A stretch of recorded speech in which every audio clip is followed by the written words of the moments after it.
সেই ছোট্টবেলায় আমি একবার জাদু খেলা দেখতে গিয়েছিলাম। তারপর থেকে কেটে যায় অনেকগুলি বছর, আর এতগুলি বছর পর আজকে আমি এসেছি জাদু খেলা দেখতে। তো হ্যালো এভরিওয়ান, কেমন আছো তোমরা সবাই? আশা করছি তোমরা খুব ভালো আছো, আর আমিও তোমাদের ভালোবাসায় অনেক অনেক ভালো আছি। নতুন একটি ব্লগে তোমাদের সকলকে জানাই অনেক অনেক স্বাগতম। আমাদের পাশের গ্রামে জাদু খেলা হচ্ছে বেশ কিছুদিন ধরে, কিন্তু নানান ব্যস্ততায় আমি আর আসতে পারি না জাদু খেলা দেখতে। ভাবলাম কাজ তো প্রতিদিন থাকবে, কিন্তু জাদু খেলা কি প্রতিদিন আমি দেখতে পারবো? তাই আজকে সকল কাজ কমপ্লিট করে চলে এসেছি জাদু খেলা দেখতে। যদিও আমি আর আমার স্টুডেন্টই প্রথমে এসেছিলাম, কিন্তু আসতে না আসতেই দেখি এখানে অনেক কাকারা, অনেক জেঠিমারা সবাই কিন্তু চলে এসেছে জাদু খেলা দেখতে। 30 টাকা দিয়ে টিকিট কেটে বসে আছি স্টেজের সামনে জাদু খেলা দেখবো। তাই বাড়িতে থাকতে ভেবেছিলাম তেমন কোনো মানুষই হয়তো জাদু খেলা দেখতে আসবে না, কিন্তু এখানে এসে দেখলাম প্রচুর মানুষ এসে জাদু খেলা দেখতে।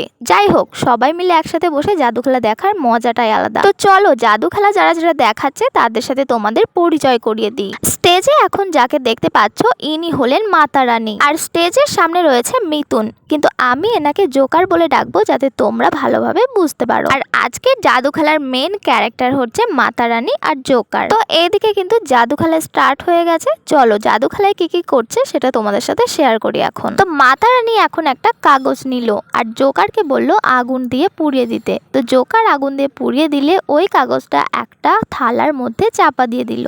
তারপর জাদুর মন্ত্রপাঠ করতেই ওই ঢাকনা দেওয়া থালার মধ্যে দিয়ে বেরিয়ে আসলো অনেক বড় একটা ফুল। এত সুন্দর একটা জাদু দেখে সবাই হাততালি দিতে শুরু করে দিল, আর জোকার এখন সেই ফুলটা মাথায় নিয়ে হাসাতে হাসাতে চলে গেল স্টেজের পিছনে। মাঝে মাঝে এখানে গান চলছে, নয়তো এই হাসির কথাগুলো শুনলে তোমরাও অনেক মজা পেতে। যাই হোক, এখন আবার শুরু হয়ে গেছে 2 নম্বর জাদু খেলা। মাতা রানীর হাতে যে কলসিটা রয়েছে এই কলসিতে কিন্তু একটুও জল নেই। পাবলিকের মধ্যে একজনকে কলসিটা উপর করতে বলেছিল, কিন্তু এক ফোঁটাও জল পড়েনি কলসি থেকে। কিন্তু দেখো মাতা রানী যখন কলসিটা উপর করছে কলসি থেকে কিন্তু জল পড়ছে। যাই হোক, এখন চলছে জাদু খেলার 3 নম্বর পার্ট, যেখানে মাতা রানী একটা সিগারেট ধরিয়ে সেটাকে হাতের মধ্যে মুড়িয়ে মুড়িয়ে তৈরি করে দিল একটা 100 টাকার নোট। আমার তো এটা বেশ ইন্টারেস্টিং লেগেছে, তোমাদের কেমন লেগেছে কমেন্টে জানাতে ভুলবে না। জোকার এদিকে 100 টাকার নোটটা হাতে নিয়ে ভীষণ পরিমাণে হাসাচ্ছিল, কিন্তু কপিরাইটের ভয়ে তোমাদেরকে আমি শোনাতে পাচ্ছি না। যাই হোক, এখন হবে আজকে জাদু খেলার মোস্ট ইন্টারেস্টিং পার্ট। পাবলিকদের মধ্যে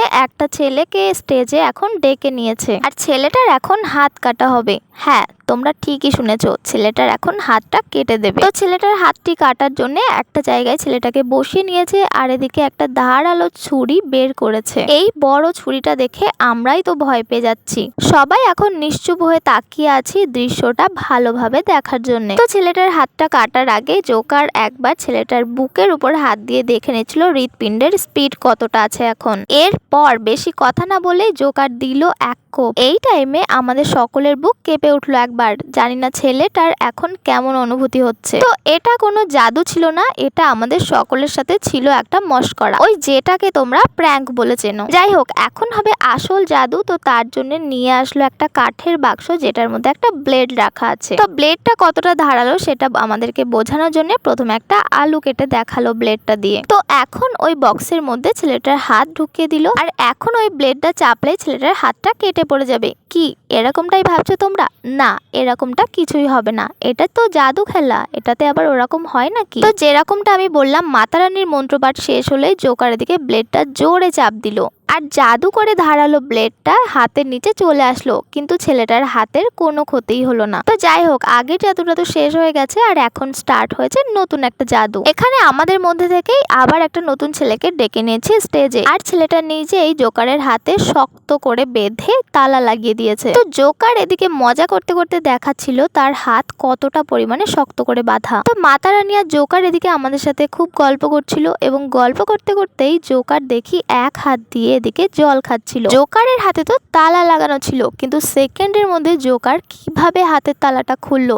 আবার দেখো, এখন তালা আবার সেই আগের মতোই লাগানো রয়েছে হাতে। এটা দেখে আমি নিজেই কনফিউশনে পড়ে গেছি। যাই হোক, খুবই কিন্তু ইন্টারেস্টিং লেগেছে আমার। তোমাদের কেমন লেগেছে কমেন্টে কিন্তু জানাতে ভুলবে না। জাদু খেলা শুরু হয়েছিল রাত 8টা থেকে, আর জাদু খেলা দেখতে দেখতে কেমন করে জানি 1.5 ঘন্টা কেটে গেছে। আর এখানে আমার গ্রুপে সকলে বসে রয়েছে, তোমাদের সকলকে হাই করছে, তোমরা একটু হ্যালো লিখে দিও কমেন্ট বক্সে। এদিকে আবার একটা মেয়েকে ডেঞ্জার বক্সের মধ্যে দাঁড়াতে বললো, আর এখন এই মেয়েটার উপরেই জাদু করা হবে। তো মেয়েটার উপরে একটা চাদর দিয়ে ঢেকে দিল এবং তারপরে এই বক্সটা বন্ধ করে দিয়ে তালা লাগিয়ে দেওয়া হলো শক্তপোক্ত ভাবে, মেয়েটা যাতে কোনোভাবেই বাইরে না আসতে পারে। ডেঞ্জার বক্সে তালা লাগানো হলে আমাদের পাবলিকদের মধ্যে আবার দুটো ছেলেকে ডেকে নিল স্টেজে, তারপর আবার বক্সটা খুলে দেওয়া হলো এবং একটা ছেলেকে ওই বক্সের মধ্যে ঢুকে যেতে বলল। ছেলেটা বক্সের মধ্যে বসে পড়লো এবং মাথারানী এখন বলল বক্সের মধ্যে যে আছে তাকে শক্ত করে ধরে রাখতে, সে যেন পালাতে না পারে।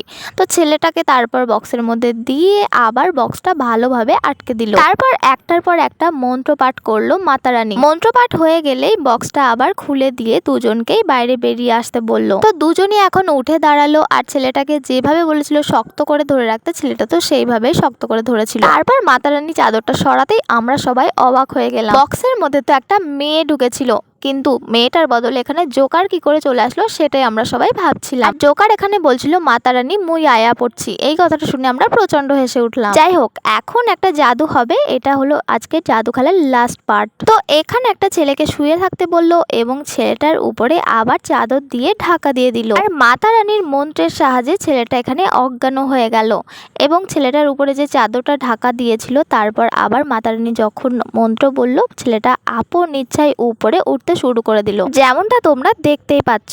আমার তো জাদু খেলার লাস্ট পার্টটা একেবারে অসাধারণ লেগেছে। বেশিরভাগ জাদুটির লজিক আমার মাথায় ঘুরছে, কিন্তু হ্যাঁ, মজা কিন্তু অনেকটাই পেয়েছি জাদু খেলা দেখতে এসে। তো এই জাদুটি দিয়েই আজকের জাদু খেলা শেষ হলো। দেখতে দেখতে 2.5 ঘন্টা যে কিভাবে কেটে গেল বুঝতেই পারলাম না। যাই হোক, এখন জাদু খেলা শেষ আর আমরা যাব বাড়িতে। তো চলো আজকের ব্লগটিও তাহলে এখানেই শেষ করছি। কেমন লেগেছে আজকের ব্লগ কমেন্টে কিন্তু জানাতে ভুলবে না, আর এরকম নতুন নতুন ব্লগ পেতে চ্যানেলটি সাবস্ক্রাইব করতে ভুলবে না কেউ। সবাই খুব ভালো থেকো, সুস্থ থেকো, সাবধানে থেকো। টাটা।